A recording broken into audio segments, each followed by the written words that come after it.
I think we all know of a lot of people who are really good at making up their minds about stuff and really good at talking about it and enjoy it very much, right? We sometimes call these people opinionated because they, are holders of opinions and they hold them very loudly. They're good at this. I think I certainly count myself among these people on most days. But many of those people have a lot of difficulty when it comes to writing it down. And so what I'm going to encourage you to do is to not let yourself off the hook. Just because you can make up your mind and just because you can speak your mind doesn't make you a knowledgeable person at university. At university, you also want to be able to put it in writing, right? And so I'm going to try to explain to you what this literary competence is, this last and the biggest part of your iceberg when we talk about knowing for university purposes or academic purposes, if you will, right? Here's the definition, right? So knowledge is justified true belief, and it's the ability to hold your own in a conversation with other knowledgeable people, but it is also the ability to compose a coherent prose paragraph about something. Right? I'm going to say that lots of different ways. Knowledge is the ability to compose a coherent prose paragraph. Right? Do not say to yourselves or your loved ones that you know something until you have convinced yourself through experience and toil that you can compose a coherent prose paragraph about that subject. Right? And it is a fair question, what is a paragraph? Right? And I'm going to define it for you in such a way that you will be able to tell very quickly whether or not you are able to make one, right? And in such a way that you will be able to decide very quickly how to go about becoming better at writing these things, right? So a paragraph always says one thing in at least 6 sentences and at most 200 words. Now, I recognize that that sounds arbitrary. It sounds like a kind of like a template, right? But please notice, because some people don't recognize just exactly how vast the freedom I've just given you is. At least 6 sentences, that can be 80 words, right? At most 200 words, that can be at most 200 words, but that also leaves you a space up to 195 words, and it can be 9 or 10 sentences, right? So you've got a huge space to explore. There's lots of freedom in that. Not only that, it's only a rule of thumb, right? It's only kind of a ballpark figure, and you are allowed, if you need to write a 5-sentence paragraph and sometimes a 220-word paragraph. This is not like somebody's going to measure this and then, grade you badly because you've broken a rule, right? If it works, if what you're saying is clear, then that's great. What I'm trying to tell you is that when you're training your ability to write and asking yourself, do I know something for the purpose of writing, a good test is, can I compose at least 6 sentences and at most 200 words about it, right? Does it say one thing very clearly, right? And of course, there's more to say about it, as the table shows. So it says one thing, and it supports, elaborates, or defends it. Support, elaborate, or defend. Right? 3 very simple words, and so the whole art of writing comes down to getting that right, in a sense, right? So what I'm going to suggest to you here is to once again think about your community, right? What you do when you want to write something is you should sit down, and I'll tell you exactly how to do this in a moment. You should sit down and write one sentence that you know to be true. Right? Just put this thing that you know in a sentence, a relatively simple declarative sentence. The internet has changed the way businesses communicate with their customers, period. Right? True? Probably. Right? Some of you know why it's true. Some of you know what it means. Right?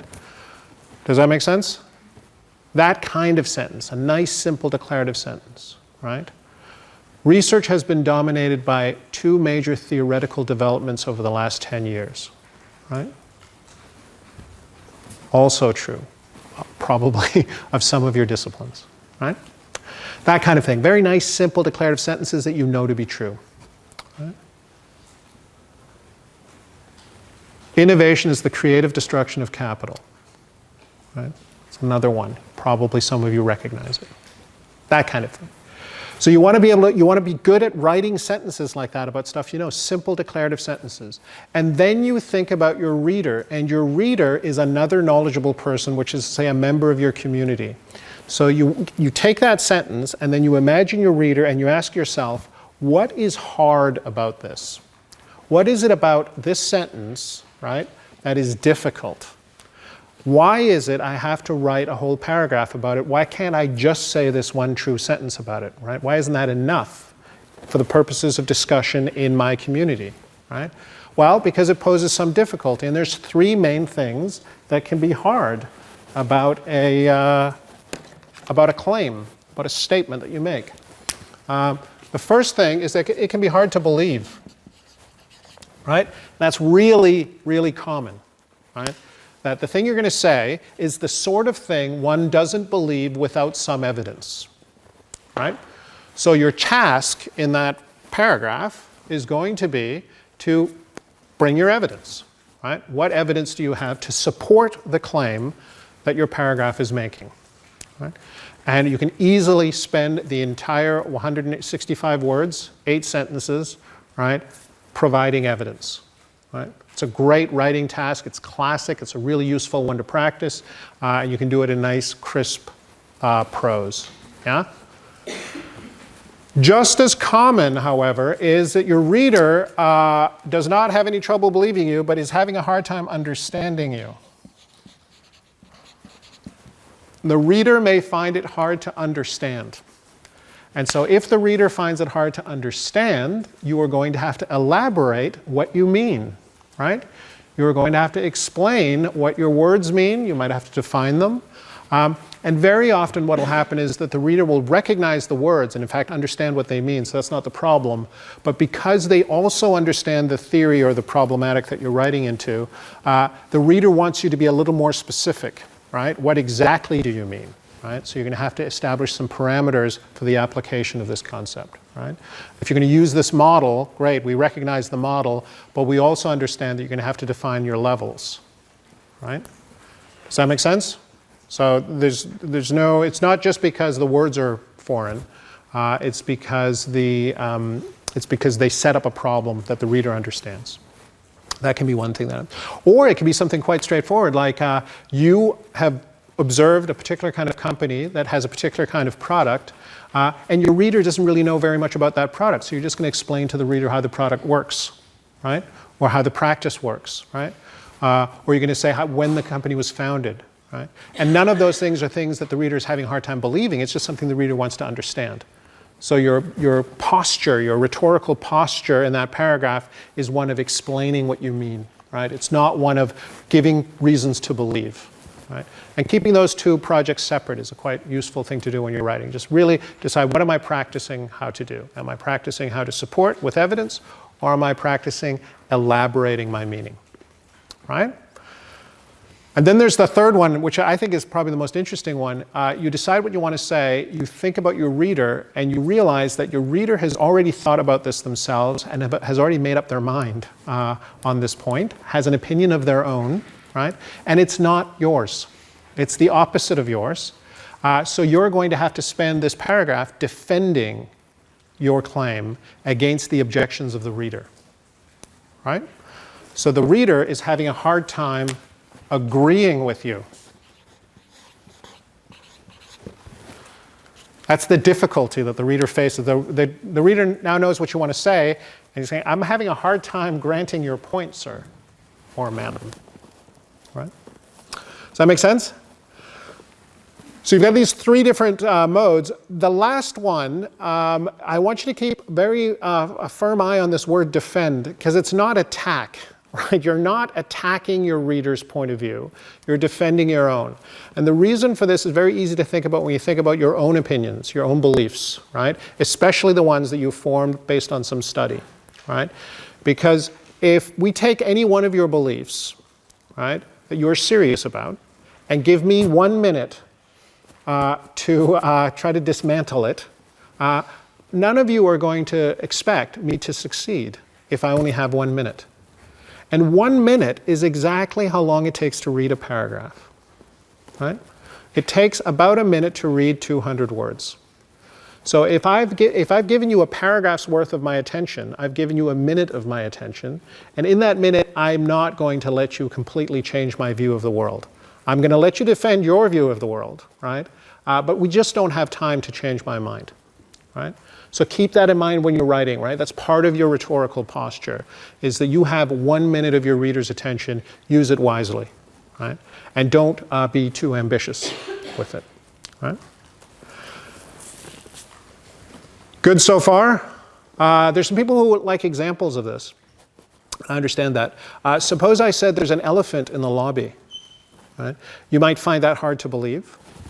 And then I could provide you with evidence. We could turn on the screen, and there might be, like on the news, there might be coverage of the rampaging elephant at CBS, causing all kinds of chaos.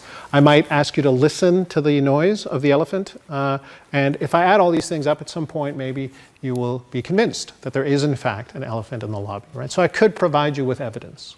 Yeah? But you could approach it quite differently. What you could do is you could say, look, there can't possibly, I'm not even going to begin to try to believe you, there can't possibly be an elephant, but do explain to me what you mean. And then I say, yeah, Carlsberg just delivered a big granite elephant in Carlsberg's own honor, and of course as a gift to CBS. And so now there's a big statue of an elephant in the lobby. And so you would say, well, okay, I get that, I understand, I see what you mean now, and now it seems plausible. Notice that the claim I'm making is the same. There is an elephant in the lobby. But I've taken either an approach to it where I'm giving you evidence to support it, or I've given you taken a different approach where I'm giving you my meaning, right? And two completely different paragraphs, but same claim. There is an elephant in the lobby. Can I do it with defend? Yes, I can. Suppose Carlsberg didn't deliver a very clearly an elephant, a very granite elephant, or a very elephant piece of granite, but a sort of abstract modern sculpture that could well be interpreted to be an elephant, but you've already walked past it in the lobby and formed an opinion about it, and you think it is a hippopotamus. And so when I put to you that there's an elephant in the lobby, I'm going to have to deal with your objections that render this elephant in your mind as a hippopotamus, right? And I can defend my elephant interpretation of the same modern piece of art, right? Does that make sense? But I'm not going to convince you. I'm just going to tell you why I think it's an elephant, right? Even though I understand that you think it is a hippopotamus, right? Again, there is an elephant in the lobby. That's what we call the key sentence, right? It's the simple form of the paragraph. And usually we'll put the key sentence right there in the paragraph, right? So there is an elephant in the lobby right in the paragraph. There is a fourth difficulty. It sounds really dramatic, the fourth difficulty, right? So there's three things that the reader can have a hard time with. It can be hard to believe, it can be hard to understand, or it can be hard to agree with. But suppose none of those things are difficult. Right? Suppose the reader has no problem believing you, no problem understanding you, and no problem agreeing with you. Right? Well, what's the problem then? The problem could be that the reader is bored with the idea that you want to present. Now, that isn't a problem if you don't want to say it. But if you are very excited about this idea, and you think it is very interesting and are not bored by it, and you need your reader to be interested in it, then you have a problem. And you can fix that problem by spending an entire paragraph kind of regenerating the interest, right? Invigorating this fact for purposes of use in your argument by your reader. So you have to find a way to take this thing that everybody knows, it's a very familiar thing, such as the internet has changed the way businesses communicate with their customers, which I think all of you will agree that is probably true and not very interesting any longer. But suppose I'm writing a whole paper about it, I probably need to write at least one paragraph that shows you how desperately interesting this thing is anyway, right? And maybe I know a good story, maybe I know an interesting statistic, right? Maybe I understand the history of the internet in a new way. And so I can tell you this thing that you already believe and already understand, but I can give it a new life, right? And that's really what you want to be able to do. So that's also an interesting problem to work on, right? I leave it off the chart because in a knowledge community it should be rare, right? It's not that, it should never be the main problem, getting interest. What you have to think about when you're writing a paragraph is always imagine a reader that already has your attention, right? Imagine a reader that is willing to understand this, right? And that will give you a really good sense of what your options are there, right? You want to exploit an attention that you already have. You don't want to have to spend the whole paper getting the reader's attention. Does that make sense? All right, so how do you get good at writing paragraphs? Oh, sorry, I haven't gotten to the most important thing. It's like, I like to compare this to like the Danish Christmas calendar. It's like the 24th day, like the big chocolate at the end. You're all very knowledgeable people. I could write down hundreds of sentences that if you don't already know them, then if we give you a couple of weeks, you could learn them, right? So if you wrote down some sentences today that you think are true, and perhaps even know are true because they're justified true beliefs that you hold, and then you show up in my office in a couple weeks' time with paragraphs that support, elaborate, or defend these truths, I would immediately say, well, that's all very nice, but it doesn't prove that sitting here in this room tonight, you know those three things. In order to test whether or not you know them tonight, we would have to put an interesting time limit on your ability to compose a coherent paragraph. And this is the one I'm going to suggest that you work with. It's, again, just a suggestion, not a rule, but it is a suggestion, and it's one that's worth taking seriously.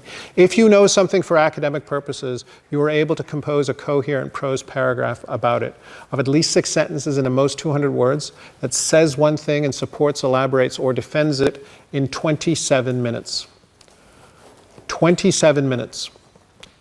It's a really nice number to work with because it gives you a 3-minute break and then you got 2 paragraphs an hour, right? It's nice to know that I can write 2 paragraphs an hour about anything I know.